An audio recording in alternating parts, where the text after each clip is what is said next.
Ajá. Ey, están apretaditos hoy. Ajá. Muy bien, mi pueblo querido. Esta noche tenemos algo preparado que usted se va a quedar con la boca abierta. ¿Cuántos están listos? Muy bien, quiero comenzar dando la presentación de esta noche. Quisiera reflexionar sobre la importancia de nuestra educación de la fe. Un aspecto fundamental de nuestra vida cristiana. La Escritura nos enseña que conocer a Dios y su voluntad es esencial para vivir en la obediencia y el amor. En el libro de Proverbios 4:7 leemos: la sabiduría es la principal cosa adquirida. Adquiere la sabiduría. Y como todos vienen, adquiere inteligencia. La sabiduría que proviene de Dios es la base sobre la cual debemos edificar nuestra vida cristiana. La educación se limita a la comprensión intelectual de la palabra. Si no se aplica una transformación del corazón y la mente, en Romanos 12:2, podemos encontrar que el apóstol Pablo dice: no os conforméis a este siglo, sino transformaos por medio de la renovación de nuestro entendimiento, para que comprobéis cuál sea la voluntad de Dios, agradable, perfecta. Es a través de la educación en la fe que podemos renovar nuestra mente y nuestros corazones, permitiendo que el Espíritu Santo trabaje en cada uno de nosotros. El apóstol Pedro también nos invita a crecer en el conocimiento de Cristo, cuando dice en 2 de Pedro 3:18: antes bien, creed en la gracia y el conocimiento en nuestro Señor y Salvador Jesucristo. A Él sea la gloria, ahora y hasta el día de la eternidad. El conocimiento de Jesús es la fuente de nuestra vida cristiana. Es imposible amar a alguien que no conocemos profundamente. Por eso, la educación en la fe nos ayuda a conocer más de su carácter, sus enseñanzas y su sacrificio por nosotros. Además, la educación en la fe nos prepara para ser testigo de Cristo en el mundo. En el libro de Mateo 28, del 19 al 20, encontramos que Jesús nos manda: por tanto, id y haced discípulos a todas las naciones, bautizándolo en el nombre del Padre, Hijo y Espíritu Santo, enseñándoles a que guarden todas las cosas que os he mandado. El llamado de hacer discípulos requiere de uno que os he mandado. El llamado de hacer discípulos requiere un conocimiento profundo de la palabra de Dios para enseñar a guiar a otros hacia la fe. La educación en la fe también nos permite tener una vida espiritual fuerte en el tiempo de prueba. Y en el libro de Colosenses 3:16, Pablo nos dice: la palabra de Cristo habita en abundancia en nosotros, enseñándonos, amonestándonos el unos a otros en toda sabiduría. Cuando la palabra de Dios llena nuestro ser, tenemos los recursos espirituales para enfrentar las dificultades con esperanza y confianza. En conclusión, la educación en la fe es crucial para nuestro crecimiento espiritual. Nos capacita para conocer mejor a Dios y vivir de acuerdo a su voluntad y cumplir con la misión que Él nos ha encomendado. Como dice en 2 de Timoteo 3, del 16 al 17, toda la escritura es inspirada por Dios y útil para enseñar, para redarguir, para corregir, para instruir en justicia, a fin de que el hombre de Dios sea perfecto, enteramente preparado para toda buena obra. Hermanos, buscamos la sabiduría y el conocimiento en Dios con todo nuestro corazón, que la educación en la fe transforme nuestras vidas y nos prepare para ser instrumento de su amor, verdad, en el mundo. Es lo que queremos en esta noche, educar al pueblo de Dios en todo el conocimiento de la palabra del Señor. Así que vamos a darle un fuerte aplauso al Señor en esta noche. ¿Cuántos están preparados? ¿Cuántos están preparados para ser educados? Amén. Así que vamos a recibir en esta noche a los panelistas. Muy bien. Y de esta forma vamos a prepararnos. Vamos a ver si vamos a estar recibiendo con un fuerte aplauso al primer panelista de esta noche, a nuestro amado Eliezer Camacho.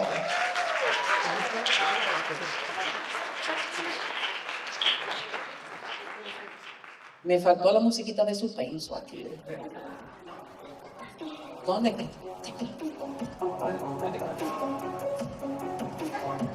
Ajá.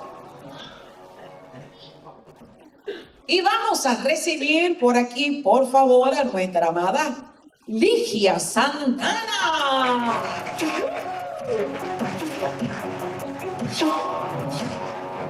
Ajá. Bueno, señores, vino con el gorrito preparado de... Y vamos a recibir por aquí, por favor, a nuestro amado Luis M. Lauser.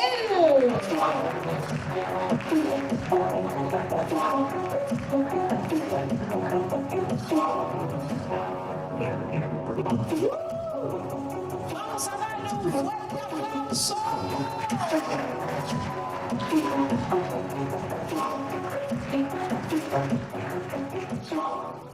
Bueno, ahora sí. Pónganse los cinturones.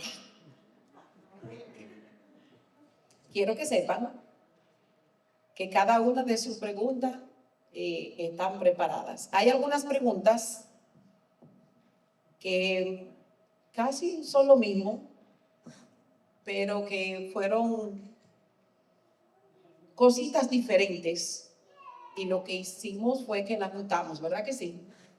Porque casi fueron iguales. Pero nos vamos a estar preparando, así que preste la atención a ver si se parece un poquito a la pregunta que usted hizo, porque las preguntas no tienen nombre ni tienen apellido, pero aquí vamos. ¿Estamos preparados? Nada más escuché un solo amén aquí. Si usted quiere, anote, tome lápiz y papel para que usted pueda anotar su pregunta. Quiero que sepan algo. Nuestros panelistas están preparados y capacitados de instituto y universidad para poder responder bíblicamente sus respuestas. Y si no se la saben, lo vamos a mandar nuevamente a la universidad para que le estudien y nos la den la respuesta. Por lo menos para el jueves. O para el jueves. Pero a la universidad del jueves. Por lo menos para el jueves, ¿verdad? Excelente. Muy bien. Queremos hacer la primera pregunta y dice así: ¿cómo una persona, después de conocer a Cristo, puede apartarse y hacer cosas desagradables? Quiero pedirle a nuestra panelista Ligia Santana que por favor nos dé esta respuesta. Amén. Suena como increíble que después de una persona haber conocido al Señor, Santo, Santo. Está prohibido, pero no suena.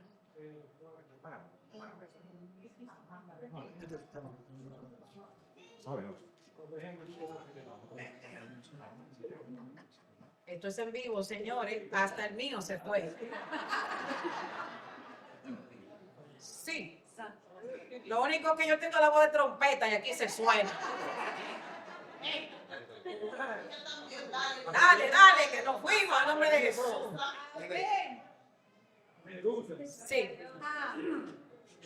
Comienzo o sea, pensando que suena increíble, de verdad, como una persona, después de haber gustado de Cristo, de haber conocido al Señor y haber tenido tantas experiencias con el Espíritu Santo, pueda apartarse y lo podemos ver porque hemos visto testimonios de personas que hacen cosas que uno dice, pero es imposible. Pero déjenme decirle que la palabra nos enseña en el libro de Mateo, en el capítulo 12, de los versículos 43 al 45, unos versículos muy conocidos que estoy segura que casi todos conocemos, cuando dice que el Espíritu Jesús, dando esta enseñanza, dice que cuando el espíritu inmundo sale del hombre, anda por lugares secos buscando reposo y no lo halla. Entonces dice, volveré a mi casa de donde salí, y cuando llega la haya desolada, barrida y adornada. Entonces va y toma consigo otros 7 espíritus peores que el que en él, y entrados moran allí, y el postrer estado de aquel hombre viene a ser peor que el primero. Me llama la atención cuando dice Jesús es el que está dando esta enseñanza, y él está diciendo, obvio, enseñándole en aquel tiempo a aquel pueblo que lo estaba escuchando, y está diciendo que cuando ese espíritu sale de él, vuelve y dice, volveré a mi casa. Entonces me llama la atención cuando dice que la encuentra desocupada, barrida y adornada. Y aquí yo estoy viendo cuando dice que está desocupada, barrida y adornada, desocupada de lo que anteriormente estaba en esa persona, que era ese demonio. Y está limpia de pecado, limpia de toda impureza. Pero si hay un descuido espiritual, porque dice que la encuentra desocupada, quiere decir que usted y yo como creyentes tenemos obligatoriamente que llenar ese espacio con el Espíritu Santo, con la palabra, con la oración, llenarnos de Dios, para cuando ese Espíritu quiera venir a volver a tomar posesión, no pueda. Amén. Entonces aquí vemos, si usted se descuida espiritualmente, si nos descuidamos espiritualmente, esto puede suceder. Porque en 1 de Pedro 5:8 dice que Satanás anda como un león rugiente alrededor buscando a quien devorar. Y si usted y yo le abrimos puerta al enemigo, claro que él va a entrar. Bendito Dios. Quiero tomar rapidito este versículo donde dice en Hebreos 10:26, porque si pecáremos voluntariamente después de haber recibido el conocimiento de la verdad, o sea, quiere decir que si usted y yo nos descuidamos, sí podemos. La Biblia nos enseña que es voluntariamente que nosotros podemos pecar, aunque hayamos gustado del Espíritu Santo. Si hay una apertura, si hay un descuido, claro que el enemigo puede entrar, y el postrer estado va a ser peor que el primero.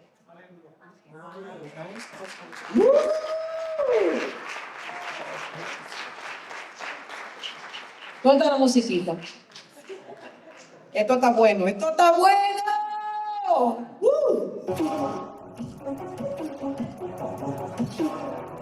Esto está bueno, Señor, esto está bueno. Poderoso. Bueno, señores, este es el comienzo. Quiero tirar una papita. Está muy buena esta. La siguiente pregunta dice de esta forma: las personas que trabajan en la pena de muerte, realizando el acto de quitarle la vida a una persona, ¿cumple culpable, o inocente? ¿Será juzgada a Dios? ¿No es un acto condenado por ser parte de su trabajo? Voy a repetir de nuevo esto porque esto está bueno. Las personas que trabajan en la pena de muerte, realizando el acto de quitarle la vida a una persona, culpable o inocente, ¿será juzgada por Dios? Eso es una pregunta. ¿Será juzgada por Dios? ¿No es un acto condenado por ser parte de su trabajo? Me gustaría que nuestro panelista, Eliezer Camacho, si puede darnos esta respuesta. Bueno. No, fácil. Podemos hacer la pregunta otra vez. O sea, algo que me gusta a mí es agarrar la pregunta y poner otro escenario. Dice, esa persona entiendo que dice que si alguien trabaja en el lugar que hacen la pena de muerte, imagino que si hay la inyección letal, es el que le inyecta. Si esa persona es juzgada, porque eso es su trabajo. Dios lo va a condenar, y entiendo que quiere decir que si Dios lo condena.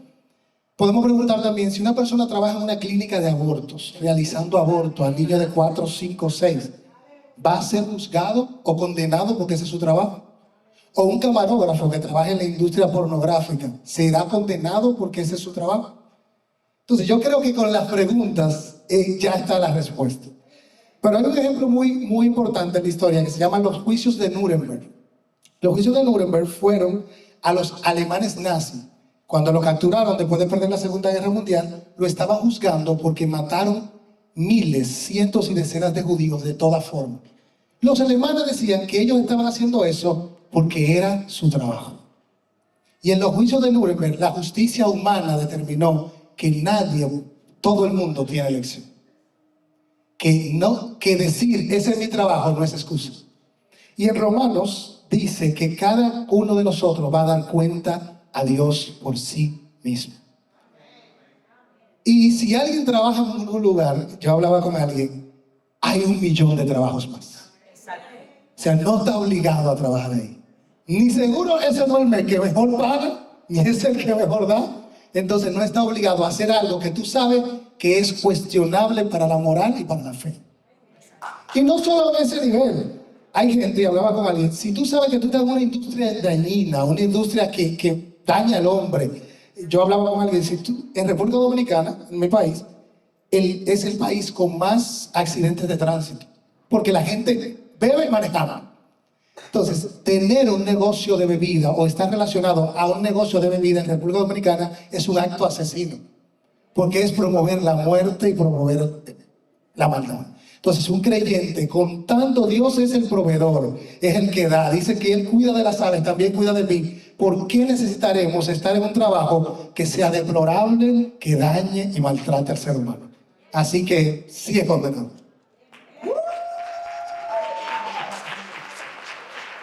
¡Ay, ¿dónde está la musiquita? Bueno, señores, esto está que pica y se extiende. Buenísimo. Bueno, yo necesito a alguien allá atrás que trabaje conmigo. ¿Quién puede trabajar conmigo allá atrás?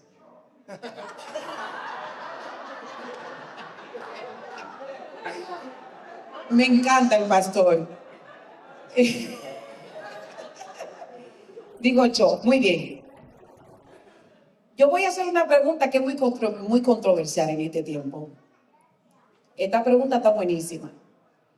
Porque nuestros panelistas van a estar de acuerdo conmigo. Esto es algo que ahora mismo está de moda. Pero muy de moda, lo que nosotros voy a preguntar ahora. Porque las personas en este tiempo hemos llegado al punto donde dicen, ¿será o no será? ¿Se puede o no se puede? ¿Es pecado o no pecado? ¿Puedo o no puedo? ¿Por qué condenan o no condenan? Pero vamos a permitir que nuestros panelistas sean los que nos ayuden a descifrar este enigma de este tiempo.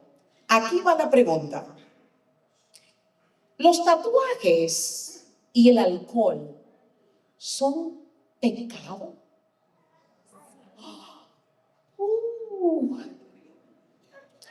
Nuestro panelista, Lausen, tiene este punto. Dios les bendiga a todos. Se la dan al nuevo, ¿eh? Al nuevo en casa de bendición. Amén. Y también quiere decir, creo que Alexa estaba aplaudiendo, no es mucho, yo no tengo quien me aplauda. ¿Verdad? Todavía a mí no me ha llegado quien me aplaude, amén, pero gócese, que usted no tiene. Amén. La pregunta es, ¿los tatuajes y el alcohol son pecados? Así que vamos a ir atrás al Antiguo Testamento como al Nuevo para ser responsables y a través de la Escritura entender de dónde viene nuestra respuesta. El texto bíblico más común que siempre se ha usado para defender, estamos en el Antiguo Testamento, primero, el texto más usado para hablar respecto a los tatuajes, si el pueblo de Dios debía o no, se encuentra en Levítico 19:28, si el pastor me lo puede poner en pantalla.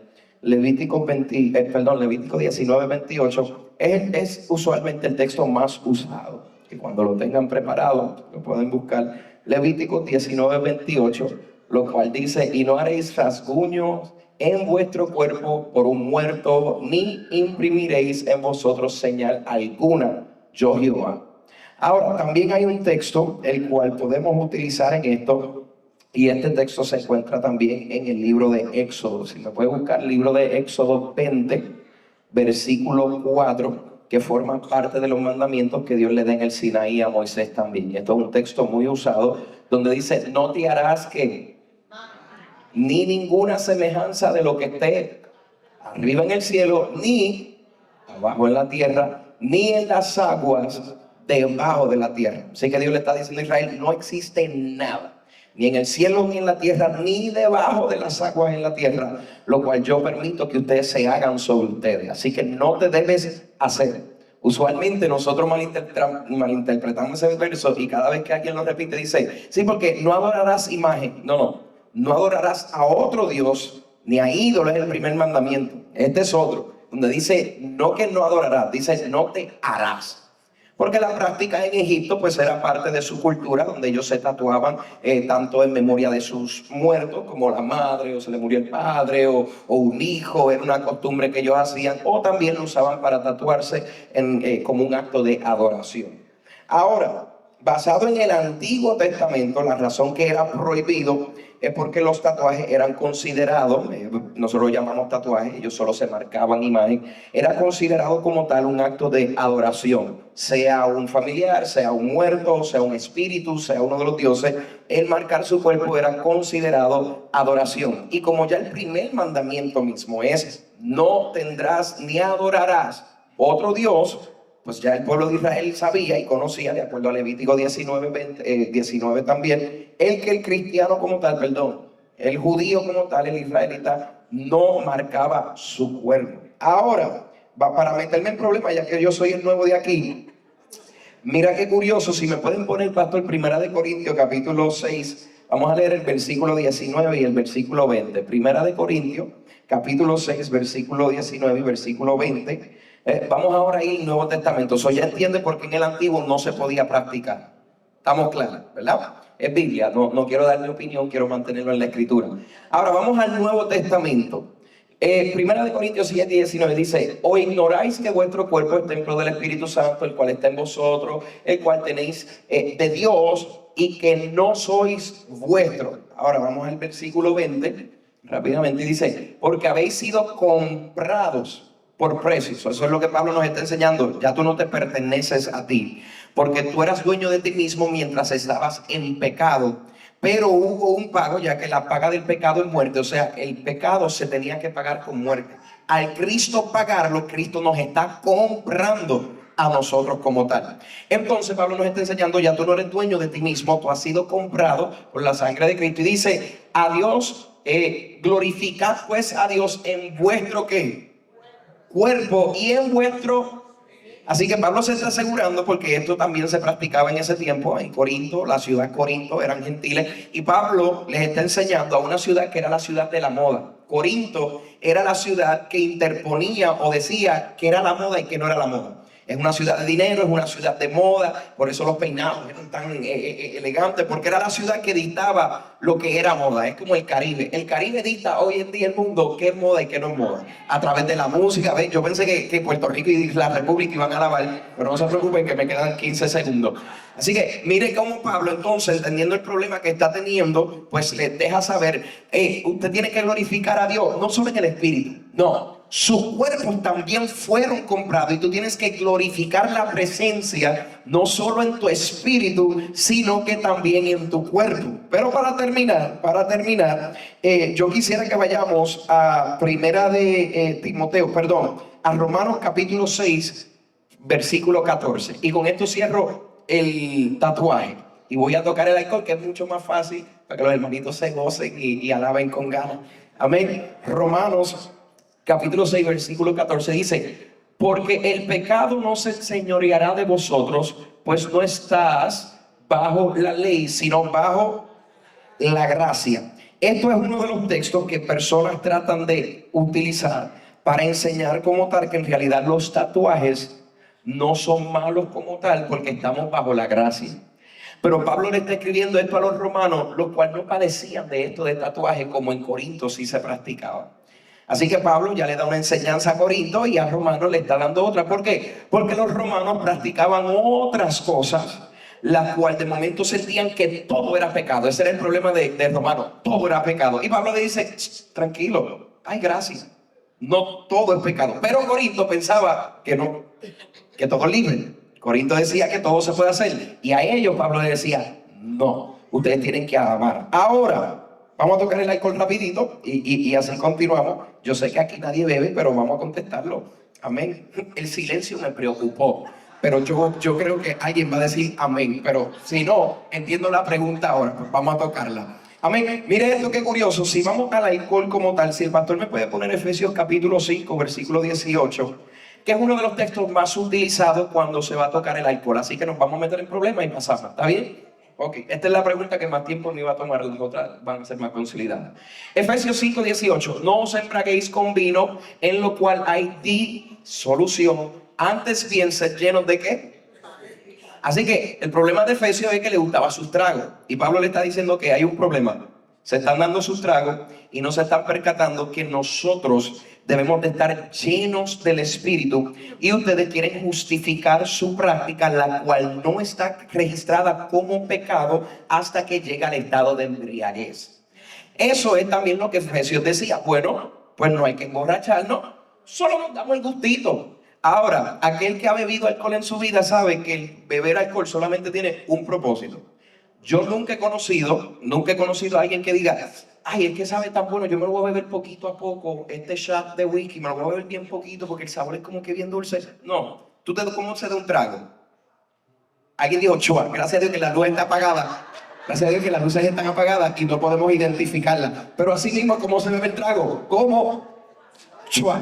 ¿Por qué? Porque el gusto es amargo, el gusto no es bueno para el paladar. El propósito del trago es el efecto de poder tal vez sentirme de algún tipo de forma donde tal vez dicen que no estoy muy estresado o no estoy muy cansado, pero Pablo lo que le está enseñando es que no, ese estrés tú lo llenas con el Espíritu de Dios. Ese relajamiento lo llenas con el Espíritu de Dios. Y aquellos que dicen: no, porque estoy cansado y me ayudaban más a detener, pues Pablo le está enseñando: llénate con el Espíritu. ¿Por qué? Porque el Espíritu te va a llevar donde Cristo, y Cristo mismo dijo: venid a mí todos los que, ¿y qué yo haré? Yo los haré descansar como tal. En otras palabras, no tenemos que buscarlo en refugio. Ahora, si es pecado, y la Biblia dice que es pecado el probar el alcohol, en realidad la Biblia no dice que es pecado probarlo, sino el estado de embriaguez. Pero para que nos gocemos, vamos a hablar de líderes. ¿Está bien? Y yo lo paso para que lo hubiere pendiente. Pastor, si podemos ir a primera de Timoteo, capítulo 3, versículos 2 y 4. Donde hay una lista aquí que Pablo le pasó a Timoteo para los nuevos líderes que iba a instalar. ¿Por qué? Porque donde Timoteo se encontraba en esta isla, los pastores se habían apartado, estaban enseñando filosofía a la comunidad cristiana, estaban enseñando adoración al rey como tal. Y Pablo dice: tú tienes que levantar obispos, que son los que vas a mandar a dirigir estas congregaciones. Y Pablo le dice: nadie va a enseñar por un tiempo, solo tú vas a enseñar en todo lugar. No vas a permitir que ningún pastor te enseñe, porque se apartaron de la verdad. Pero los líderes nuevos que vas a levantar, incluyendo los obispos que te van a ayudar a ministrar, estos son los requerimientos. Y como vemos en pantalla, primero de Timoteo, versículo 3. Pastor, si me puede poner desde el 2. Vamos a leer del 2 al 4. Dice: pero es necesario que el obispo sea irreprensible, marido de una sola mujer, sobrio, prudente, decoroso, hospedador, apto para enseñar. El 3, pastor, si puede. No dado, mira qué curioso, ya habló de sobrio. O sea, no puede ser una persona que alcanza o opera bajo el nivel o el estado de embriaguez. Pero Pablo también lo añade, porque Pablo sabe que los líderes van a buscar su forma. Bueno, no me voy a embriagar. pero me voy a dar mi dinito. Y Pablo dice a los líderes, el pueblo quiere hacerlo, allá el pueblo. Los líderes, está estipulándole Pablo a Timoteo, no pueden tampoco ser entregados tampoco al vino, no lo pueden practicar también. Y no pueden ser codiciosos de ganancias deshonestas, sino amables, apacivos y no. Ahora vamos a cerrar con esto, primera de Pedro 1:15, pastor. Y ya que esta era la que iba a tomarme tiempo y después de esto pues ya son más cortas. Si podemos ahí, primera de Pedro, capítulo 1, versículo 15, amado. Si lo tiene, estamos listos. Amén. Dice, sino como aquel que os llamó es santo, sean también vosotros santos en toda vuestra. Aquí Pablo le está enseñando nuevamente, Pedro le está enseñando nuevamente a los nuevos conversos que eran gentiles. Y Pedro está enseñándole a los gentiles que vienen también con prácticas, esto, aunque no es pecado, esto te ata y te lleva al pecado como tal. ¿Estamos entendiendo hasta ahora? De esta manera, pues, pecando contra los hermanos e hiriendo su débil conciencia, contra Cristo pecas. Por lo cual, si la comida le es a mi hermano ocasión de caer, no comeré carne para no poner tropiezo a mi hermano. El próximo, cerramos aquí con el 14. No soy apóstol, no soy libre. Aquí Pablo se está dando su golpe para que entiendan que si alguien quiere hablar de posición y conocimiento, él es quien abarca en el conocimiento. Y dice, no soy apóstol, no soy libre, no he visto a Jesús el Señor nuestro, no soy vosotros mi obra en el Señor. O sea, ustedes quieren retar mi conocimiento, ustedes son hijos míos. Aquí el que los educa he sido yo. Y Pablo está diciendo, el beber, no sin llegar al estado de embriaguez, el beber no es el pecado. El pecado es que un débil comience a hacerlo por haberte escuchado a ti o haberte visto a ti. Y la Biblia sí dice, eso es pecado. Cuando tú no tienes cuidado y tu influencia en tu acto hace que otro lo haga, Pablo dice, estás pecando no solo con tu hermana, ahora estás pecando contra Cristo, porque el débil ahora está en confusión y Satanás toma su mente y la ata por un creyente con conocimiento que no pudo aguantarse de las ataduras del mundo. Hasta aquí mi parte, que Dios los bendiga. La pregunta de nosotros.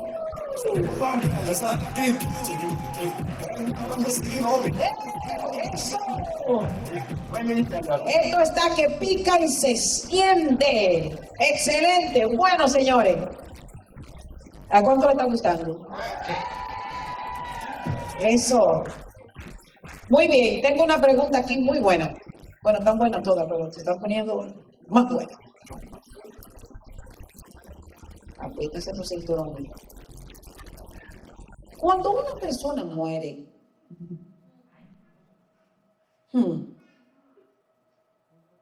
¿qué sucede con el creyente? ¿Va a descansar a un lugar específico? ¿Y dónde es?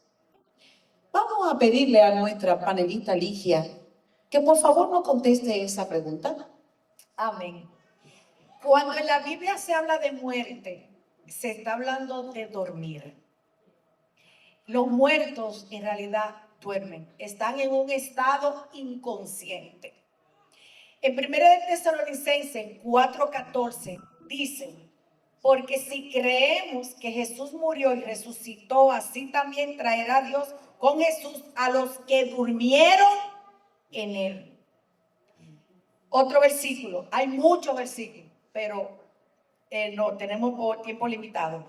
1 Corintios 15:18 dice, entonces también los que durmieron en Cristo perecieron. Y una historia muy conocida es la de Lázaro. Cuando dice Jesús, dice en Juan 11:11, dicho esto, les dijo, o sea, hablando Jesús, después, nuestro amigo Lázaro duerme, mas voy para despertarle. Entonces dijeron entonces sus discípulos, Señor, si duerme, sanará. Pero Jesús decía esto de la muerte de Lázaro. O sea, que el creyente o no creyente, todo el que muere está en un sueño. Y la Biblia nos enseña que llegará el día donde Cristo nos despertará a uno para condenación y a otro para galardonarlo. O sea, que el que se duerme no está ni en el limbo ni está en ningún sitio. Nos enseña la Biblia que está dormido en un estado de inconsciencia. Y Cristo es el que va a despertar. Vuelvo y repito, para condenación o para galardonar a la persona. Simplemente. Hay muchísimos versículos, usted puede buscarlo. Amén.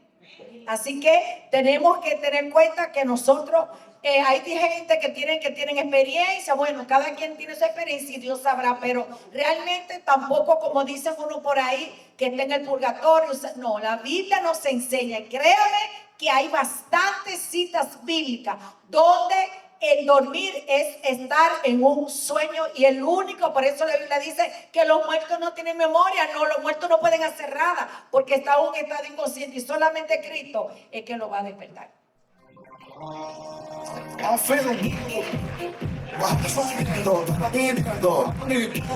¡Fuerte el aplauso!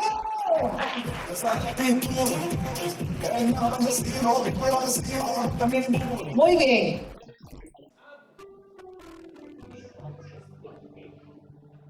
Seguimos.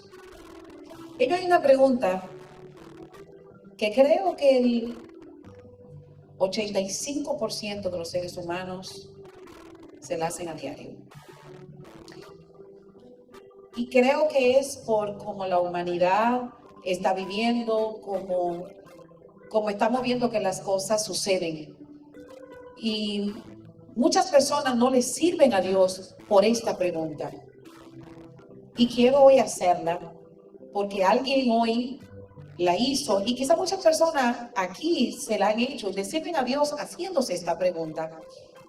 Y quisiera hoy traerla para que sea enriquecido nuestro conocimiento y podamos comprenderla. La pregunta es la siguiente: ¿por qué Dios permite que las personas sufran como niños maltratados, si Dios tiene el poder para ayudarlos? ¿Por qué no ayuda a los necesitados? Me gustaría que nuestro panelista Eliezer Camacho nos conteste esta pregunta. A mí, entonces.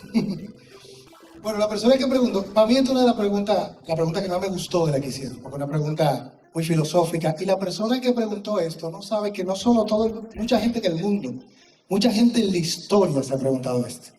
La primera vez, y esta pregunta se llama en filosofía el problema del mal, y una de las grandes oposiciones a la existencia de Dios. Y el primero que se preguntó esto fue un filósofo griego llamado Epicuro, en el año 341 a.C. Y voy a ayudar al que hizo la pregunta diciendo lo que Epicuro dijo, que es mucho más complicado. Él dice: ¿es Dios capaz de evitar el mal, pero no quiere? Entonces es malvado. ¿Quiere evitar el mal, pero no puede? Entonces no es omnipotente. ¿Es capaz y quiere evitarlo? Entonces, ¿por qué existe el mal? Epicuro planteó esta paradoja y hizo estas preguntas. La ventaja, que como Epicuro lo hizo 371 años antes de Cristo, muchísima gente ya la ha respondido. Y una de esas gente es un teólogo y filósofo inmenso llamado Agustín de Hipona, en su Suma Teológica. Y para mí es la respuesta más importante, y yo quiero hacerlo muy desglosado porque es realmente un poco complejo.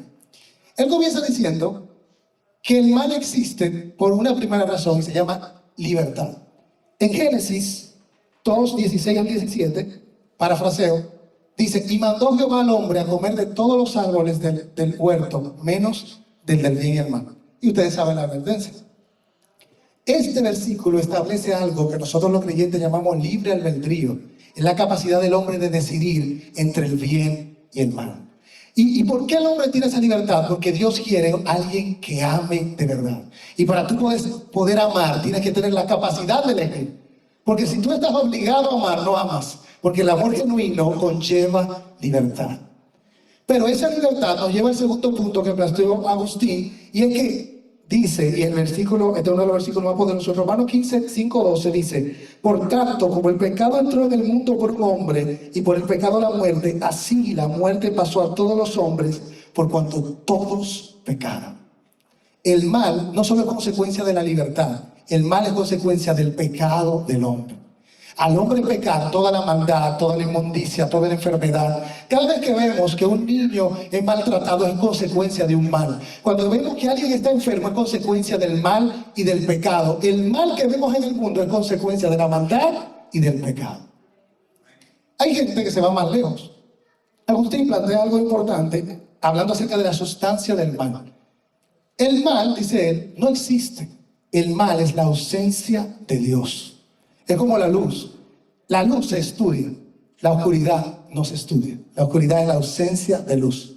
En física no se puede estudiar la oscuridad, solo se puede estudiar la luz y la falta de luz. Entonces dice Agustín, el mal no es una entidad, el mal es cuando el hombre no tiene a Dios en su corazón. Pero Dios es tan bueno y tan misericordioso que dice que aún el mal obra para bien a los que amamos a Dios.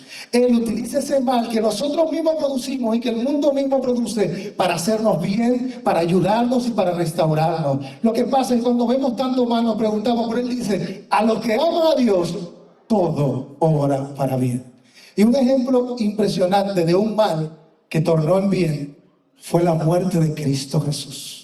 Mientras lo apedreaban, mientras lo golpeaban, mientras lo torturaban, nadie decía que eso era bien que estaban haciendo. Nadie aplaudía eso. Ninguno de los discípulos, ni su madre, ni nadie decía, hay un bien que se está haciendo. No, ahí había un mal, un dolor y una tristeza. Pero ese mal, ese dolor y esa tristeza trajo a nosotros el mayor bien dado, la misericordia, la gracia y la salvación a Dios.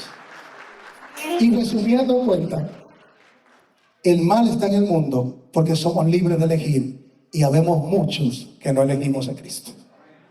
Fuerte el aplauso.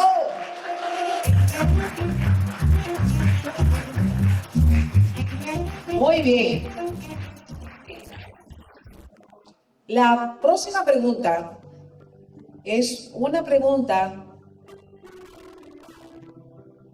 que tiene que ver con alguien que quiere saber. Ustedes saben que muchas veces las personas pueden leer la Biblia, pero pareciera como que lo que están leyendo será un mito, será una historia ficticia o será verídica. Si realmente la Biblia es inspirada por Dios, ¿lo que estamos leyendo es real o no? Esta pregunta tiene que ver con alguien que pregunta, ¿el libro de Job realmente es verídico? ¿Realmente lo que estoy leyendo en el libro de Job es histórico? ¿Sucedió? Yo quisiera que nuestro panelista la observe, me responda a esta pregunta. El libro de Job como tal se considera bíblicamente un libro poético, ya que está contando una historia, pero el formato que usa el escritor es cómo se escribían los poemas. En la Biblia, por ejemplo, a los ángeles en forma poética se le llamaban hijos de Dios. Por eso usted encuentra en Job, tan pronto entra el primer capítulo, dice, y un día los hijos de Dios entraron en su presencia. O sea, el autor ya está escribiendo un poema como tal. Así que cuando hablamos de libros históricos, libros poéticos, el Pentateuco, profetas mayores y menores, el libro de Job como tal está dentro de la categoría de libros poéticos. ¿Por qué? Porque el libro de Job, en toda la historia que cuenta de este sujeto, de este personaje, su estructura y cómo escribe de la historia es poética. No que no existió, sino que el formato que utiliza para hablar de la historia de Job es cómo se escribían los poemas, para decirlo de una forma fácil. Ahora, ¿cuándo entonces existió Job? Vendría entonces siendo la pregunta para poder verificar si históricamente entonces podemos encontrar tal vez un lugar. Cuando vas al libro de Job vas a encontrar que Job, en el capítulo 1 nos lo muestra también, tenía ciertas prácticas. Y estas prácticas eran prácticas que la ley no lo permitía. Por lo cual Job entonces tradicionalmente se enseña que Job existió o estuvo para el tiempo de los patriarcas en el libro de Génesis, que viene siendo el tiempo de Abraham. Para ese tiempo es que Job entonces estaba como tal. Ahora, ya sabemos entonces que probablemente es con los patriarcas en el tiempo de Abraham, pero ¿por qué entonces decimos eso? Porque número uno, cuando el pueblo recibe la ley, solamente el sacerdote puede ofrecer sacrificio. Job ofrecía sacrificio, lo cual nos muestra que entonces él estaba antes de la ley ser entregada a Moisés en el Sinaí como tal. Así que luego podemos ver también que la Biblia nos enseña que Job, aparte de que él sacrificaba, también dice que él repartía heredad a sus hijas, lo cual bajo la ley tampoco era permitido. Los varones son los que bajo la ley reciben la herencia como tal. Así que nos podemos dar cuenta entonces que Job operaba en cosas las cuales Dios las recibía porque la ley no había sido todavía entregada. Amén. Ahora, ¿por qué también se considera un libro poético? Porque el libro de Job es uno de los libros que más contiene pensamiento filósofo. O sea, filosofía es utilizar la razón humana para conectarte con Dios, vamos a decir. O sea, en otras palabras, los filósofos son los que dicen, yo a través de mi razonamiento, yo puedo alcanzar a Dios. Si vamos al libro de Job, pastor, capítulo 28, y vamos al versículo 12 y 13, podemos ver algunas de estas preguntas que son consideradas como filosofía, lo cual también forma parte de lo que es lo poético. Dice, mas, ¿dónde se hallará la sabiduría? ¿Dónde está el lugar de la inteligencia? No conoce su valor el hombre, ni se halla en la tierra de los vivientes. Así que Job está con sus amigos, y estos son personas pensantes, y ellos, usando su razonamiento, están tratando de poder identificar qué sabiduría y de dónde viene. ¿Cómo el hombre puede alcanzar sabiduría? Estas son preguntas filosóficas. Y podemos ver que el libro de Job, la razón que es considerado un libro poético es a causa de estos datos. Las preguntas que se hacen, como tocaba Eliezer, también se habla del sufrimiento. Mas sin embargo vemos a Dios también responderle a Job casi al final, donde le dice, ven acá, tú te has quejado por bastantes capítulos. ¿Dónde estabas tú cuando yo creé la tierra? ¿Dónde estabas tú cuando yo creé el cielo para que me cuestiones de mi justicia y de mi grandeza? Sí, que miren qué interesante, como decía el hermano Eliezer, a veces pensamos que Dios tiene que ser responsable de todo lo mío. No, el hombre fue creado para dos cosas: gobernar y llenar la tierra, sujetar a las autoridades. Eso es lo que vemos en Génesis. Así que en el libro de Job podemos ver que hay un sufrimiento, no porque Dios es malo, sino que Dios le dio la capacidad al hombre de gobernar. Quiere decir que Dios no interrumpe lo que el hombre quiere hacer. Si fuera así de fácil, pues muchos no hubiéramos cometido tanto error, porque Dios hubiera interrumpido cada vez que vamos a tomar una mala decisión. Pero como Dios nos hizo semejante, nos dio la capacidad de que tú te gobiernes. Yo no te voy a interrumpir. Me vas a dar a mí, vas a tener consecuencias. A mí, tú me vas a dar, ¿cuál es la palabra que se me fue ahora mismo? Me vas a dar cuenta, gracias. A mí me vas a dar cuenta, pero yo no te voy a interrumpir lo que tú quieras hacer. Tú quieres escribirle a fulano a las 3 de la mañana, yo no te voy a apagar el teléfono. Escríbele. Pero de eso me vas a dar cuenta. Se puso como que tenso de momento cuando le dije eso, ¿verdad, padre? Parece que estás hablando. Así que, para culminar, el libro de Job es un libro que se considera verdadero en el tiempo de los patriarcas, pero es considerado poético por la forma en que Moisés, a quien usualmente se le acredita, escribe el libro. O sea, que el libro no es histórico, sino que es poético y es real. Sí, es un libro histórico que se está contando a través de un poema. De un poema, pero es real. Es verídico. Sí. Ok, fuerte el aplauso. Fuerte el aplauso. Muy bien, muy bien. Queremos hacer la siguiente pregunta, muy interesante. Hay personas que piensan que el mundo espiritual no es real, que el mundo espiritual es un mito. Y hay alguien que pregunta algo parecido porque está interesado o interesada en saber un poquito más acerca del mundo espiritual. Y su pregunta es la siguiente: ¿puede acaso un demonio físicamente tocar a una persona? Nuestra panelista Ligia tiene la respuesta. Santo Jesús. Ja. Vamos a ver si puede darnos esta respuesta.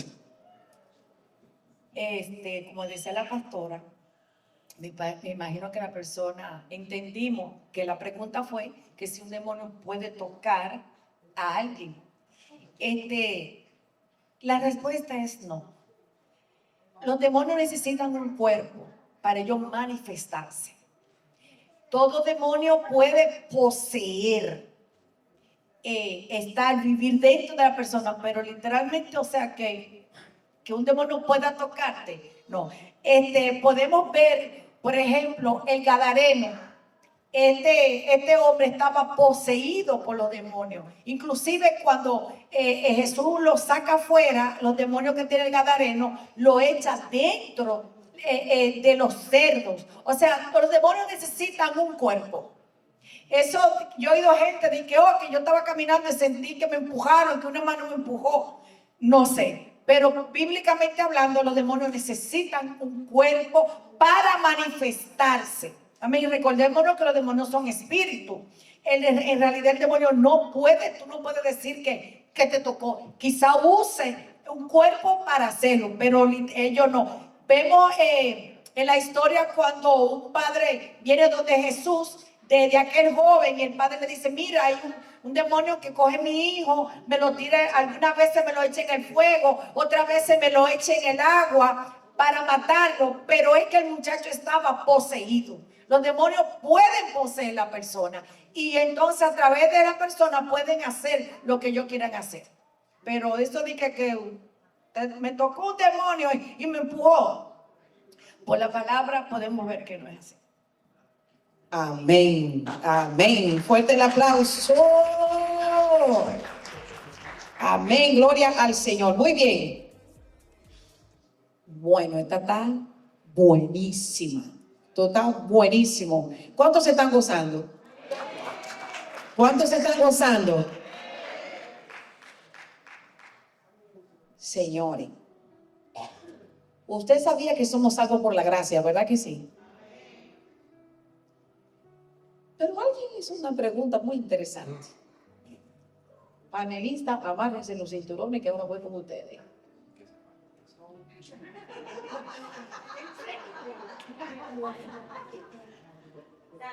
¿Se puede abusar de la gracia? ¿Se puede acaso abusar de la gracia, Eliezer Camacho? Gloria a Dios. Bueno, no, miren, yo creo que en la pregunta hay un problema de semántica. Yo creo que la persona que está preguntando no quiere preguntar otra cosa. Pero yo voy a responder la pregunta en cuestión y lo que yo creo que esa persona quiere preguntar. La pregunta en cuestión es, ¿se puede abusar de la gracia? Y la respuesta es no. Y yo quiero citar, ahora creo que hay personas, y ahí voy, creo que hay personas que no saben lo que es la gracia, y como no saben lo que es la gracia, piensan que pueden abusar de ella. Paso a explicarme. Quiero leer algunos versículos, no los voy a poner para que lo pongan porque son muy rápidos, para que entendamos lo que es la gracia, porque nosotros a veces como cristianos pensamos que la gracia es un proceso, que la gracia es un recurso, que la gracia es algo a lo que podemos acceder, pero quiero leer estos versículos. En Juan 1, 16, 17 dice, porque de su plenitud tomamos todos y gracia sobre gracia, pues la ley por medio de Moisés fue dada, pero la gracia y la verdad vinieron por medio de Jesucristo. Romanos 3:24 dice, siendo justificados gratuitamente por su gracia, mediante la redención que es Cristo Jesús. Efesios 1:7 dice, en quien tenemos redención por su sangre, el perdón de pecados según las riquezas de su gracia. Lo que a veces nosotros confundimos la gracia como un proceso, como un recurso, y la gracia no es ni un proceso ni un recurso, la gracia es una persona, la gracia es Cristo Jesús. Y nadie puede abusar de Cristo Jesús, porque su perdón y su misericordia son nuevas y eternas. Ahora, paso a explicar, si una persona, la gracia y el regalo de Cristo Jesús, su perdón, si una persona peca y va donde Jesús y pide perdón, arrepentido, dice la Biblia que un corazón constrito y humillado, Jehová nunca lo rechaza. Entonces Él lo perdona y lo restaura. Si esa persona que se arrepintió genuinamente 1, 2, 3 semanas después falla en cualquier otra cosa, puede volver ante los pies de la gracia y Él lo perdona nuevamente. Porque le preguntaron a Jesús, ¿y cuántas veces voy a perdonar a mi prójimo? 7 veces, no, hasta 70 veces 7. Pero cuando hablaba de esto, hablaba de arrepentimiento. Porque cuando alguien viene a los pies de la gracia, no solo pide perdón, sino viene con arrepentimiento. Ahora, lo que esta persona, yo sé que quiso preguntar fue, si una gente dice, voy a pecar, voy a pedir perdón, voy a pecar, voy a pedir perdón, porque como Él siempre me perdona, yo puedo pecar. Si alguien va con alevosía a hacer eso, no entiende lo que es la gracia. Dios no está en él y no está pidiendo perdón. Porque aquel, y usted, todos los que estamos aquí, sabemos, cuando alguien pide perdón ante Cristo, de verdad, hay arrepentimiento. Y no queremos que eso pase otra vez. Ahora, si alguien hace eso, ni Dios está en él, ni entiende la gracia, y es un hijo del diablo. Y no lo digo yo. Judas, en el libro de Judas, versículo 4 dice, el problema es que se han infiltrado entre ustedes ciertos individuos que desde hace mucho tiempo han estado señalados para condenación. Son impíos que cambian el libertinaje la gracia de nuestro Dios y niegan a Jesucristo, nuestro único soberano y Dios. Lo que está diciendo aquí el escritor bíblico es que hay hombres que no tienen a Dios en su corazón, que son impíos, o sea, son malos, y ellos enseñan aquí que usted puede hacer lo que quiera, pero ellos no entienden la gracia. Ellos están negando a Jesús, negando a Dios, porque son hombres que no tienen a Dios en su corazón. Porque de la gracia, alguien que la entiende y que entiende, es porque, y este ejemplo es hermoso, yo sé que Dios me va a perdonar cuantas veces yo lo haga, pero Él ha sido tan bueno conmigo que yo no le voy a fallar a propósito. Y cuando entendemos eso, entendemos lo que es la gracia. Pero alguien que dice, yo voy a pecar así, ni Dios está en él, ni entiende lo que es la gracia. Así que es la respuesta. Y para responder lo que el hermano Eliezer le está diciendo, la gracia es tan fuerte que entre más pecado, más fuerte es la gracia. Por eso está escrito y dice, donde abunda el pecado, la gracia siempre va a ir por encima y va a alcanzar mucho más. Ven, fuerte el aplauso.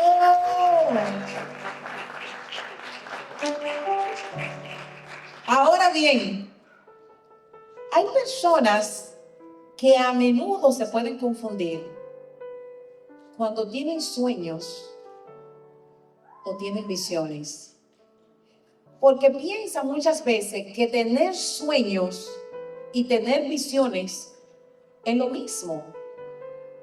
Y suele suceder. Ahora no sé por qué, porque es casi algo diferente. Un sueño es cuando tú duermes. Y visión es cuando tú tienes una experiencia, algo diferente. Ahora bien, no me toca a mí dar esa respuesta. Ahora yo quisiera que nuestro panelista Lausen me dé esa respuesta. En la Biblia, los sueños y las visiones son lo mismo. ¿Escucharon la respuesta que dio la pastora? Amén. Pues podemos continuar a la próxima pregunta. Mira, cuando vamos a visiones y sueños, bíblicamente hablando, vamos a ir a la escritura. La visión es una experiencia que se tiene despierto. El sueño es una experiencia que se tiene dormido. Es número uno. Son dos estados completamente diferentes. Uno es cuando estás despierto, otro es cuando estás durmiendo. Si vamos a Ezequiel, pastor, si me puede poner Ezequiel capítulo 1, versículo 1. Aquí vemos al profeta cuando está siendo esclavizado, él tiene una visión. Nos enseña Ezequiel capítulo 1, versículo 1. Nos dice, vine a ser entre los cautivos junto al río de... Ahí está, el capítulo 1. Vine a ser, si puede ver en la parte de abajo, que estando yo en medio de los cautivos junto al río Quebar, los cielos se abrieron y vi. Pero ya él te está dejando hacer cuando vine a ser esclavo. Él no está descansando, él no está durmiendo, él está presente. Y dice, y cuando me llevan en la esclavitud al río Quebar como tal, se abrieron los cielos y vi. O sea, esto es visión. ¿Por qué? Él está en un estado despierto cuando tiene esta experiencia y está viendo. Para ver, usted tiene que tener sus ojos abiertos o cerrados.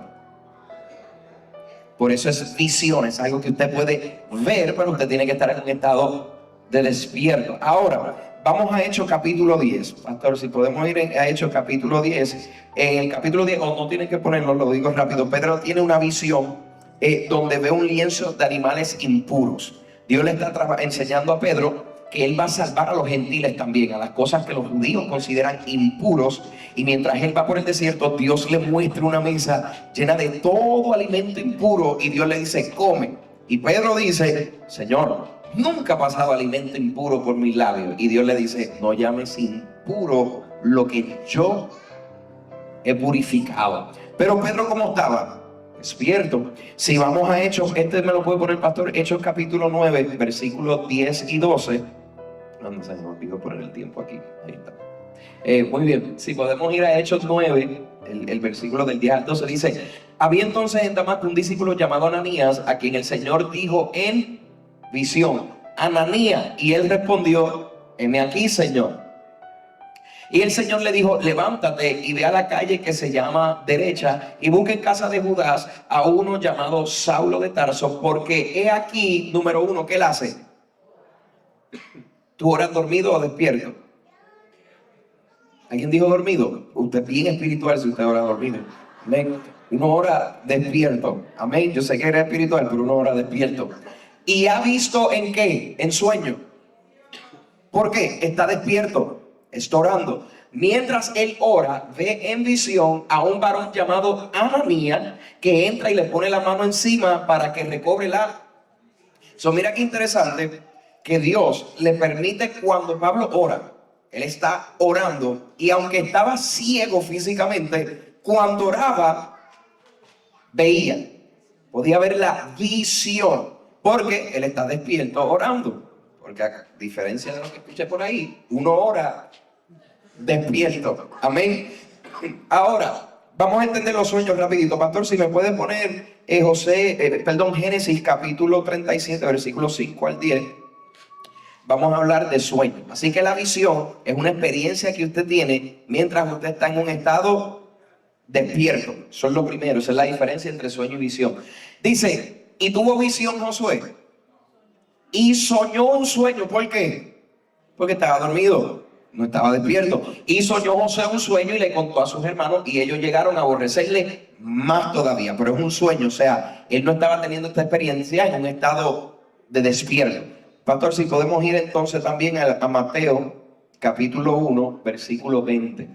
Si podemos ir a Mateo capítulo 1, versículo 20 como tal. Dice, y pensando él en esto, he aquí un ángel del Señor le apareció él porque estaba durmiendo y le dijo, José, hijo de David, no temas en recibir a María tu mujer, porque lo que en ella es engendrado del Espíritu Santo es. Recuerda que José no estaba casado todavía con María, aunque estaban viviendo en la misma casa. José, la Biblia nos dice que estaba desposado. Cuando María recibe la visita, se dice tradicionalmente, los israelitas usualmente y los judíos enseñan, que María tenía tal vez de 16 a 17 años de edad, era una joven. Por eso José aún no la había tocado, porque no se habían casado, él no había estado con ella. Por eso es que este capítulo nos enseña que cuando de momento María sale y le dice a José, estoy embarazada, pero fue Dios.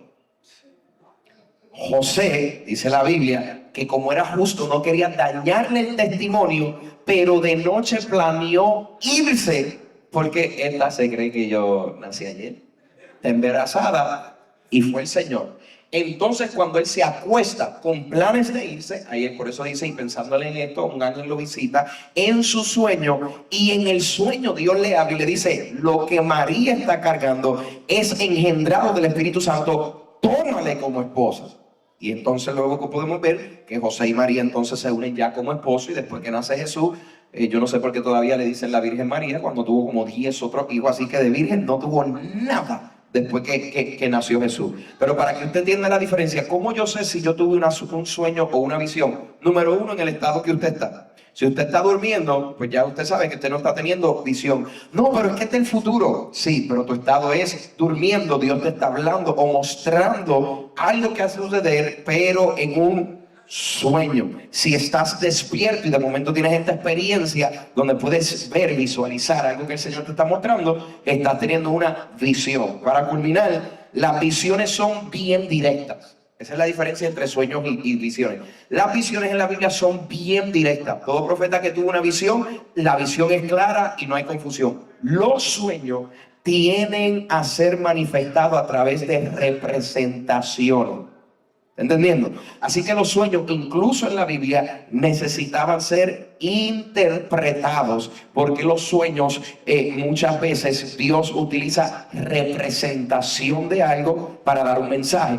Así que vemos a José que interpreta el sueño de Faraón. Faraón estaba teniendo una visión, él estaba durmiendo y este sueño continuaba. Y aquí no lo entendían, hay 7 vacas pesadas, hay 7 vacas flacas, que esto significa, y podemos ver entonces que es un sueño y necesita interpretación. Así que las visiones nunca necesitan interpretación. Cuando vemos a Daniel teniendo visión, es muy clara. Cuando Ezequiel tiene visión, es muy clara. Cuando Abías tiene alrededor de 9 visiones, una tras la otra, eran muy claras. Los sueños usualmente hay que interpretarlos.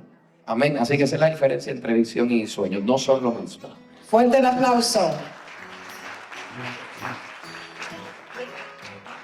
Muy bien. Nos preparamos para la próxima pregunta. ¿Cuántos están listos? ¿Cuántos están listos? Muy bien. Hay personas que están un poquito preocupados, mis panelistas. Hay gente que está preocupada y dice, bueno,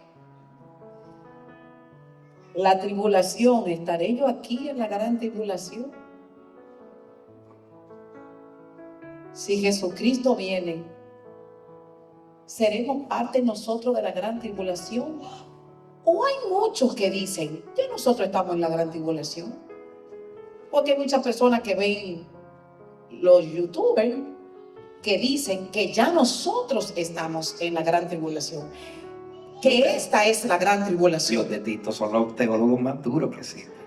Bueno, sí, porque tú sabes que hay muchas personas que ven muchos programas y ven muchas cosas que les enseñan que ya estamos en la gran tribulación. Ahora bien, hoy vamos a saber si el pueblo de Dios realmente está o pasará la gran tribulación. Vamos a pedirle a nuestra panelista Ligia que nos contesten esa pregunta. Santo Dios, ¿por qué no se lo dijeron a uno de ellos? Agarre esa bola. Bueno, esto es para valiente y yo quiero arrebatar. ¿Ustedes se han dado cuenta de algo? Ellos están con su iPad. Hasta yo tengo una aquí. celularcito, la pastora y yo aquí. ¡Sac! Dale. Antigua. Aleluya, no gozamos. Pues bien, es un tema que es bien controversial.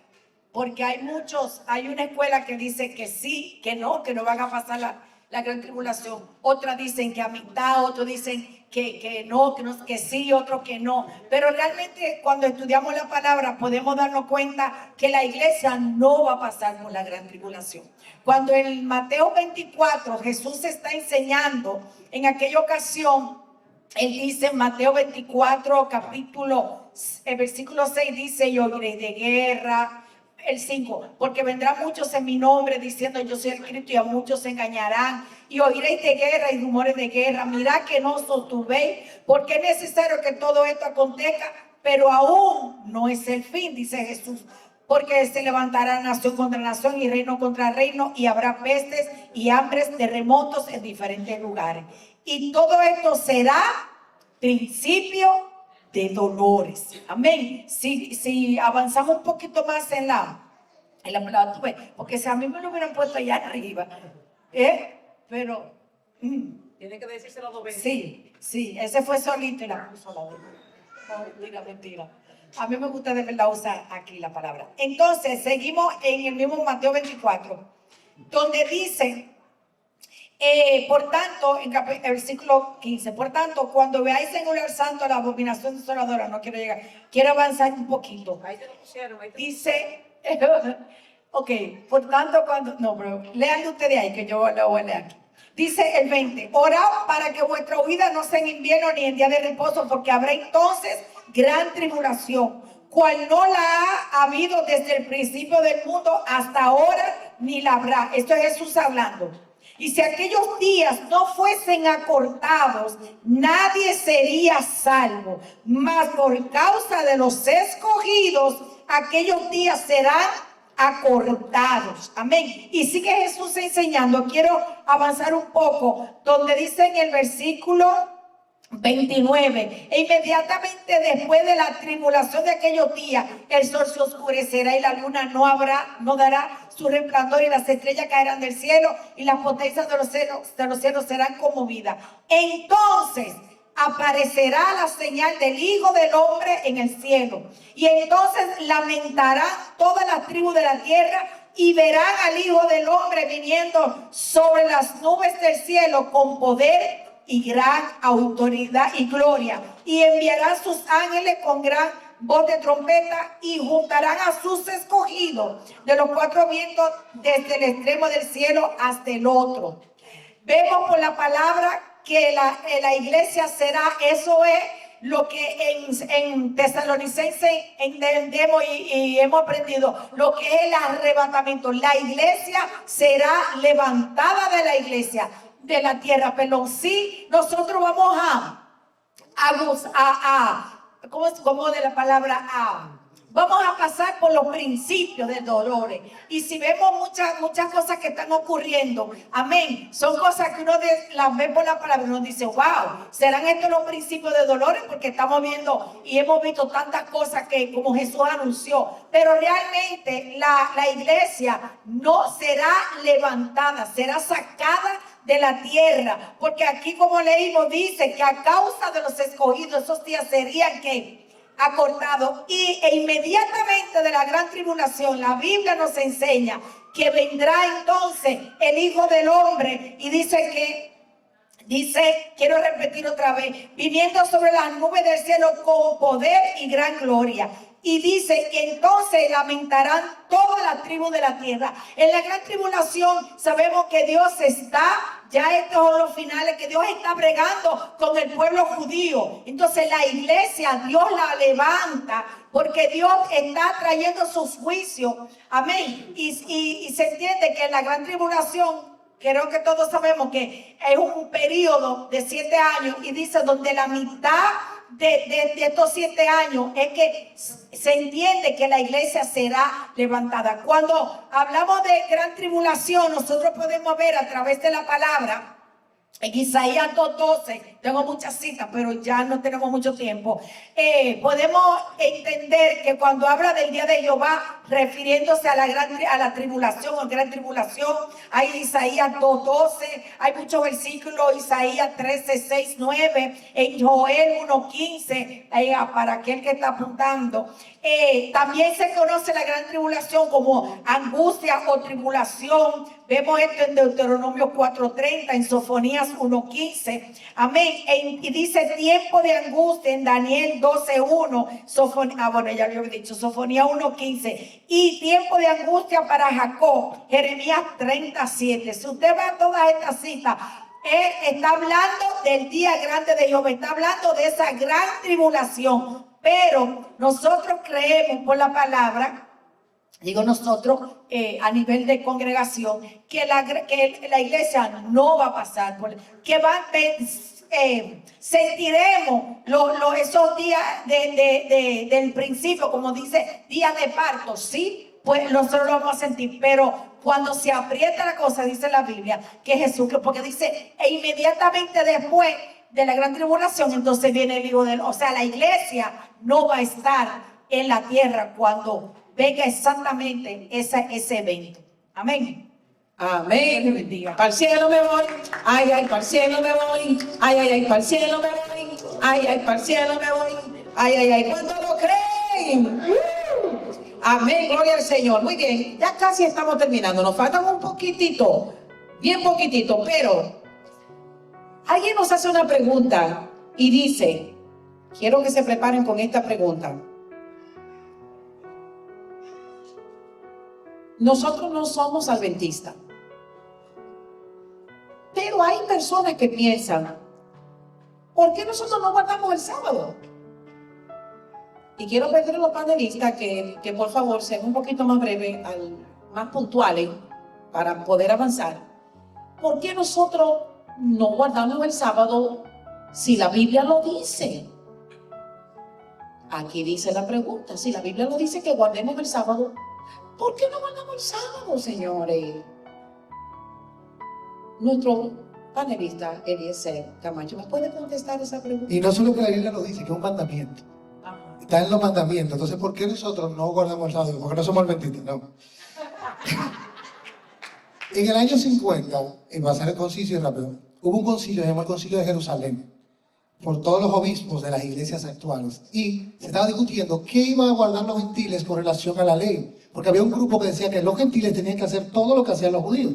Entonces hay una discusión entre los discípulos de Cristo, que tenían el evangelio primigenio, llegaron a la estipulación de que nosotros solo nos íbamos a abstener de sangre, de fornicación y de animal ahogado en sangre, porque básicamente era sangre. Y ahí estaban discutiendo el sábado, y no se le impuso a los gentiles el sábado. Entonces, pero tenemos que ir más para allá. Pero si el sábado es un mandamiento, Jesús habló y trabajó mucho con el sábado, porque a él le dieron mucho con el sábado, y él declaró que el sábado fue hecho a causa del hombre, no el hombre a causa del sábado. Porque yo decía, con alguien hablando, que los mandamientos no son descriptivos, sino prescriptivos. O sea, no son reglas inmutables, son principios eternos, para beneficio del hombre. Y el sábado lo que establece un principio de adoración y de descanso, que el pueblo de Israel lo volvió muy ceremonial y no podían hacer nada. Por eso Jesús trabajó tanto el día de reposo y los enseñó. Ahora, cuando vienen los gentiles, la estructura social de los gentiles no podía, porque ya ellos estaban en una estructura social diferente. El pueblo hebreo, su sábado se creó con su identidad. Ellos no hacían nada el sábado, tenían una estructura de comida el sábado, pero los gentiles no les cabía, porque los gentiles ya seguro tenían un horario y estaban marcados el sábado para trabajar. Entonces no les cuadraba. Pero lo que hicieron los apóstoles fueron, hay que guardar un principio, hay que guardar un día para el Señor. ¿Cuál es el día que ustedes pueden? Y los es parafraseando. Y ellos podían el domingo. La iglesia primitiva, la historia nos enseña que la iglesia primitiva, desde el año 1 hasta el año 325, los apóstoles se reunían siempre los domingos. Primero porque tenían problemas, porque los sábados los judíos no lo querían. Y segundo, porque era el día que culturalmente podían. Pero nosotros no guardamos el sábado, primero porque el pueblo, la iglesia primitiva, los apóstoles decidieron que los gentiles no tenían que guardar el sábado. Y eso está, para que si quien lo busque, le pregunte a su amigo adventista. Eso está en Hechos 15, 19, 20 y 28, 29. Se llama el Concilio de Jerusalén. Y si alguien le dice que hay que guardar el sábado, usted le dice, yo tengo un día que guardo para el Señor, donde adoro y le alabo. Y ese es el principio eterno, de guardar un día para Dios, descansar y adorarlo. Y para añadirle rapidito a lo que el hermano Eliezer dice, se practicaba el sábado, guardar el sábado antes que Cristo llegara. Cuando Cristo llegó, Cristo dijo, yo soy el séptimo día. Por eso decía, venid a mí y descansen en mí. Y por eso nosotros no guardamos el sábado, porque Cristo mismo, enseñándole a los fariseos, le decía, ya no hay necesidad, yo soy el descanso. Y el que está en mí, ya en mí encuentra descanso. Así que si usted dice, bueno, pues me voy a poner a guardar el sábado, número uno, no lo va a lograr. Porque hay otras denominaciones que lo intentan, pero son tantas leyes que no lo pueden lograr. Por ejemplo, yo conozco una persona, no es de Pensilvania, bueno, es de Pensilvania, pero usted no lo conoce, que me dice, no, yo guardo el sábado, pero me lo dice con una camisa de satín y unos maones de estos jeans, lo cual ya está violando la ley, porque el Levítico dice, no puedes mezclar telas. Así que ya fracasaste en la ley. Así que mira algo como tan simple, el Levítico dice, no puedes mezclar tela. Así que ya la estás violando. Y Cristo dijo, no hay necesidad de ya guardarlo, pues yo soy el descanso, venir a mí y descansar.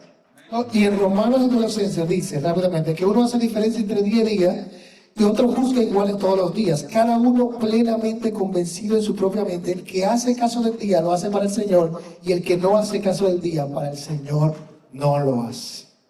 Amén. Fuerte el aplauso. Amén. Gloria al Señor. Muy bien. La próxima pregunta dice así. ¿Por qué tenemos que adorar a Dios? ¿Por qué? Me gustaría que nuestro panelista Daucel me responda esa pregunta. Qué lindo. ¿Por qué adoramos a Dios? Mire esto que interesante. Cuando hablamos de adoración, la adoración, y me voy a meter en problemas y decir después y el pastor lo arregla.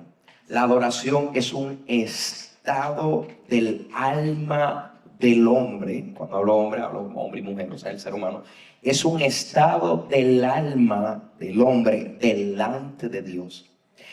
Vamos a empezar a hablar de alabanza para que entendamos rápidamente, y va a ser muy corto, para que entendamos la diferencia de alabanza y adoración. Adoración y alabanza son dos cosas completamente diferentes. ¿Por qué? Porque la alabanza se hace a través de la carne. La alabanza es una expresión de gratitud. Eso es alabanza. Gracias, Padre, me dieron el trabajo. Eso es alabanza. Dios, tú eres bueno. Eso es una alabanza. Dios, tú eres grande. Es una alabanza. Alabanza es una expresión de gratitud. Incluso, si vamos al Salmo 150, pastor, si me puede poner el Salmo 150, vamos a ir al versículo 6, donde el salmista nos está escribiendo respecto a la alabanza.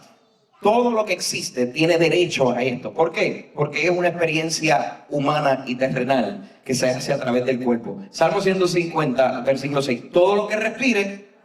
Así que el salmista, nos está escribiendo respecto a la alabanza. Todo el mundo y todo lo que existe y todo lo que vive tiene derecho a alabar. Yo recuerdo cuando pequeño, siempre lo digo, por casa pasaba un borrachito, decíamos nosotros en Puerto Rico, se llamaba Emilio, y al frente de nuestra casa había un árbol, y Emilio venía y le gustaba sentarse en el arbolito, pero Emilio estaba ido, Emilio se arrastraba. Y cuando Emilio se ponía siempre bajo el arbolito al frente de casa, se ponía a cantar canciones de Marino. Marino era un adorador, podemos decir, en Puerto Rico. Yo sé la edad de 2 o 3 aquí, no estuve como que usted no sabe quién es Marino. Pero él comenzaba a alabar.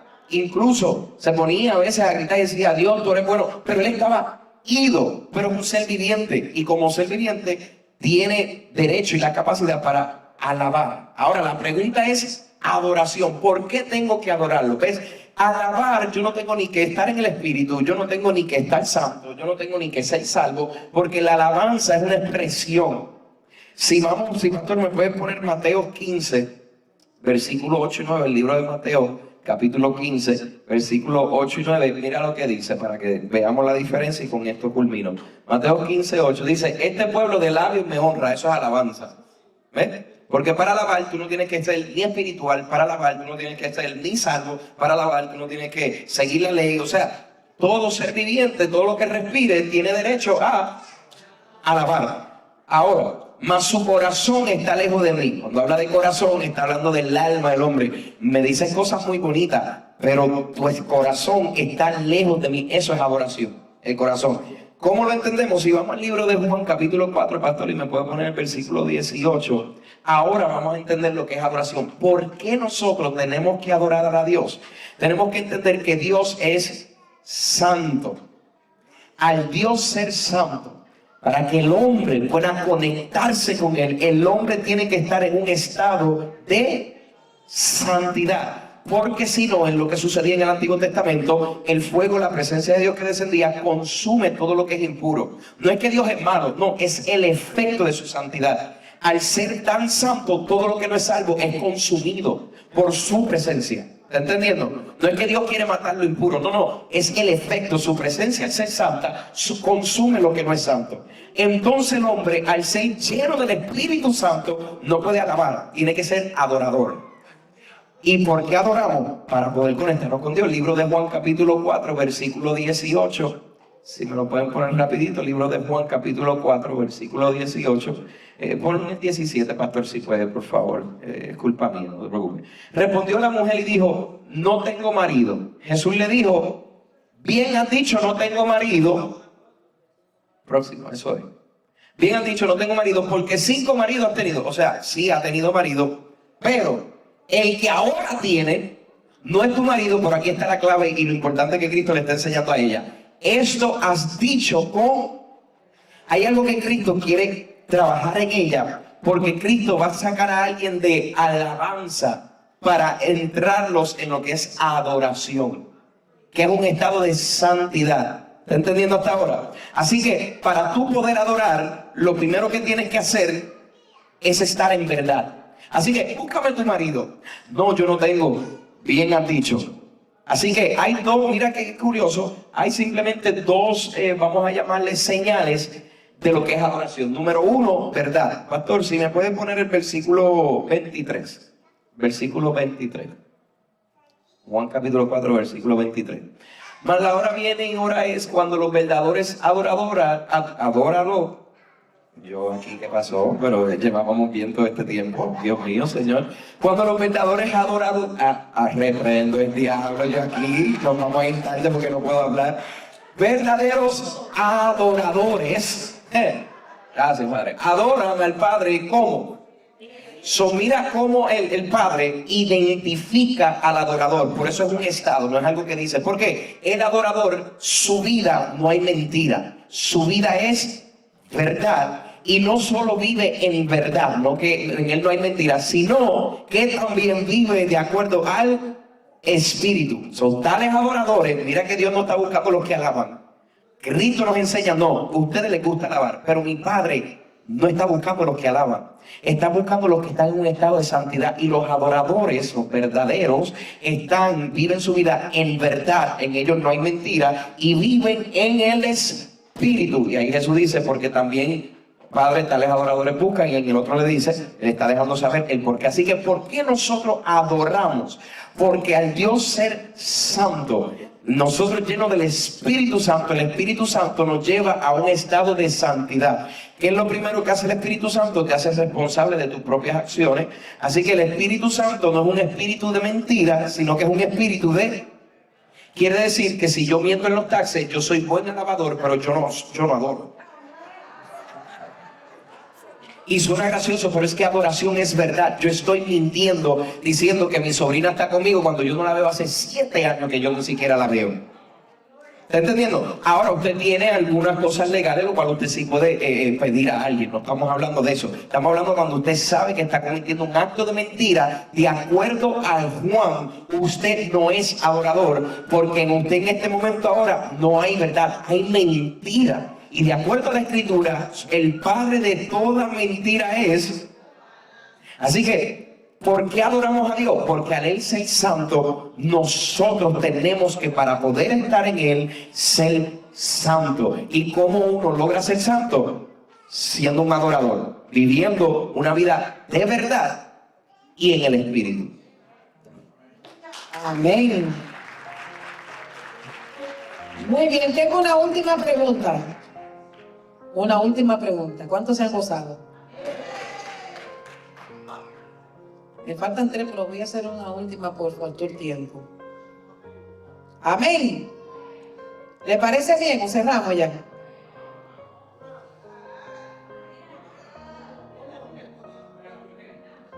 Oye, no es de la 3. Los diezmos se practicaban en el Nuevo Testamento o era en el Antiguo Testamento.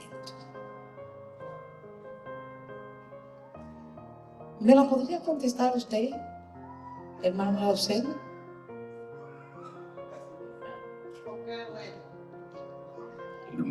No te lo reveló carne ni sangre, sino el Espíritu de Dios.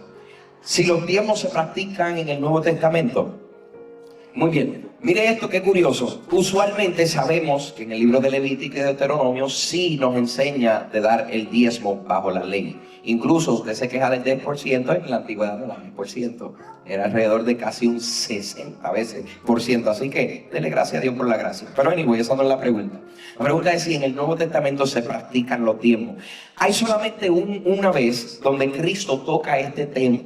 Y cuando Cristo lo toca con los fariseos, porque los fariseos eran expertos diezmando. Damos un Nuevo Testamento, no me voy a ir en el Antiguo. Pastor, si usted me puede poner el libro de Mateo, capítulo 23, versículo 23, por favor. Cristo está hablando con los fariseos y mira lo que enseña Cristo respecto al diezmo como tal, que era lo que él le estaba enseñando. Si tiene Mateo 23, 23, Cristo le está hablando a los fariseos, que son los maestros de la ley. Dice, ay de vosotros, escribas y fariseos, hipócritas, porque diezmáis la menta y el eneldo y el comino, y dejáis lo más importante de la ley, la justicia, la misericordia y la fe. Esto era necesario sin dejar de hacer aquello. Los fariseos eran expertos trayendo sus diezmos, pero no amaban, no daban alimentos, no cuidaban de las personas, no daban abrigo al que tenía frío, no creían en las personas. Y Jesús les dice: hipócrita, porque dan los diezmos, así que estás cumpliendo, pero lo más importante de la ley no lo estás haciendo: ser justo, tener amor, ser hospitalario y sobre todo tener fe. Y Cristo le dice: son unos hipócritas porque están cumpliendo mitad de la ley. Tienen que ser justos, tienen que tener amor, tienen que ser misericordiosos, sin dejar de practicar lo otro. No lo sé, pero todo está mal porque eso es lo único que hay. Dame otra escritura. Podemos ver a través de Pablo, podemos ver a través de Pedro, cómo las congregaciones sometían ciertas cantidades hacia los apóstoles. ¿Para qué hacían los apóstoles? Continuaban expandiendo el reino de los cielos, abriendo iglesias en islas, abriendo lugares, y podían fundarse. La mayor y más grande mentira de Satanás creyente es que no des. ¿Por qué? Porque Satanás está asegurando de que nosotros no nos podamos fundar nosotros mismos, de que no tengamos luz en algún momento porque nadie da, que no podamos limpiar porque nadie da, que la comunidad no tenga un lugar donde pueda adorar sin frío como afuera, porque como nadie da, ahora no nos podemos mantener nosotros mismos, y el reino de los cielos de momento lo empezamos a cerrar. La misma escritura nos enseña: ama, ten fe, sé hospitalario, sin dejar de hacer lo otro. Y si usted dice: no, pues yo no quiero practicarlo, pues tranquilo, yo le doy gracias a Dios que yo puedo ser testigo de las experiencias con las que he sido bendecido, al yo saber que he estado entregando diezmo. Porque ¿qué dice la escritura? Y cierro con esto: al que Dios le da, a Dios le presta. Dios nunca se va a quedar con algo que tú le entregas a Él. Puede ser que usted tal vez dio un diezmito hoy o da su diezmo hoy y la renta está atrasada mañana y usted dice: mejor no diezmo. No, pero Dios te dio la salud para ir a trabajar. No se quedó con lo tuyo. Tú le diste. Podemos mantener las luces prendidas. ¿O usted cree que estas luces rosita y azul son baratas? Esto lo hacemos para que usted venga y se goce, porque si tenemos luces lo critican, y si no tenemos dicen: mi iglesia es fea. Así que mire esto, qué interesante, y si eso lo pasó a la pastora: Dios no se queda con nada que nadie le entregue. Así que cuando tú le das a Dios y eres fiel en esa área y te comprometes con la casa, Dios comienza, dice la Biblia, a dar, porque a quien le da a Él le está prestando. Dios no siente que tú le estás dando para que Él se quede con Él. Dios siente que tiene que devolverte lo que tú le estás entregando, y te lo devuelve de diferentes formas. Así que, ¿qué practicamos nosotros todavía de acuerdo al Nuevo Testamento? Sí, en nuestra cultura todavía practicamos el diezmo. Si usted no lo quiere dar, tranquilo, vamos a abrir un cuartito afuera para que usted nos vea por live desde el frío, porque como usted no aporta para la luna y para el healer, pues no vengas a gastármelo. Amén. Hasta aquí mi padre, que el Señor lo bendiga. Y que a veces la gente entiende que no hay nada gratis. O sea, no hay nada gratis. Cuando usted va a un lugar a consumir lo que sea, todo cuesta. Dice: no, porque yo voy a decirlo del gobierno. El gobierno lo saca de los impuestos. O sea, todo lo que se mueve necesita dinero. Toda la silla, el aire acondicionado, la electricidad. Y es no solo un abuso cristiano, es un abuso moral. Que usted tenga un sitio que sabe que necesita y no dé. Y también el principio de dar a Dios es decirle a Dios: Dios, tú me has proveído todo lo que tengo, mi salud, mi capacidad, mi vida. ¿Cómo no he de darte? Y dice, la misma palabra dice que no puede haber dos señores: o amarás a Dios o amarás al dinero. Y alguien que ama el dinero, el primer síntoma es que no da. Y para culminar, deben 10 minutos, no son bromas, solo para añadir a lo que el hermano Eliezer acaba de decir. A Dios no le importa su dinero. El mismo Cristo dice: si en tu corazón tienes algo en contra de alguien, no traigas tu ofrenda ni tu diezmo. Ponlo a un lado, reconcíliate con tu hermano. Entonces, porque a mí no me importa que tú me traigas dinero estando en contra de un hermano. Así que a Dios no le importa tu dinero. ¿Por qué? Porque Dios es el dueño del oro y de la plata. Usted a Dios no le está haciendo un favor. Al contrario, usted le está prestando a Dios. Y Dios dice: ahora yo tengo ganas de darte. ¡Fuerte el aplauso! Amén. ¿Cuántos se han gozado en esta noche? ¿Dónde están los músicos de la casa? Si me pueden acompañar. Aleluya, aleluya. Denle fuerte ese aplauso al Señor. ¿Cuántos se han educado en esta noche? ¿Cuántos han recibido su respuesta en esta noche? Digan todito amén para no saber quién es quién aquí. Digan amén, digan amén, digan amén. Aleluya. Y quiero que le den un fuerte aplauso a nuestros panelistas. Quiero que le den un fuerte aplauso a nuestros panelistas por su excelente trabajo. Gloria al Señor por su capacitación que el Señor le ha dado para poder traer estas excelentes respuestas que han traído para cada uno de nosotros en esta noche. La verdad que nos hemos gozado y hemos recibido la instrucción correcta y hemos recibido las preguntas buenísimas. Tuvieron buena la pregunta, ¿verdad que sí? ¿Cuántos encontraron que la pregunta tuvieron buena? Estuvieron buenísimas las preguntas. Y yo estoy aquí que digo, bueno, si hubiésemos tenido un poquito más de tiempo y bueno.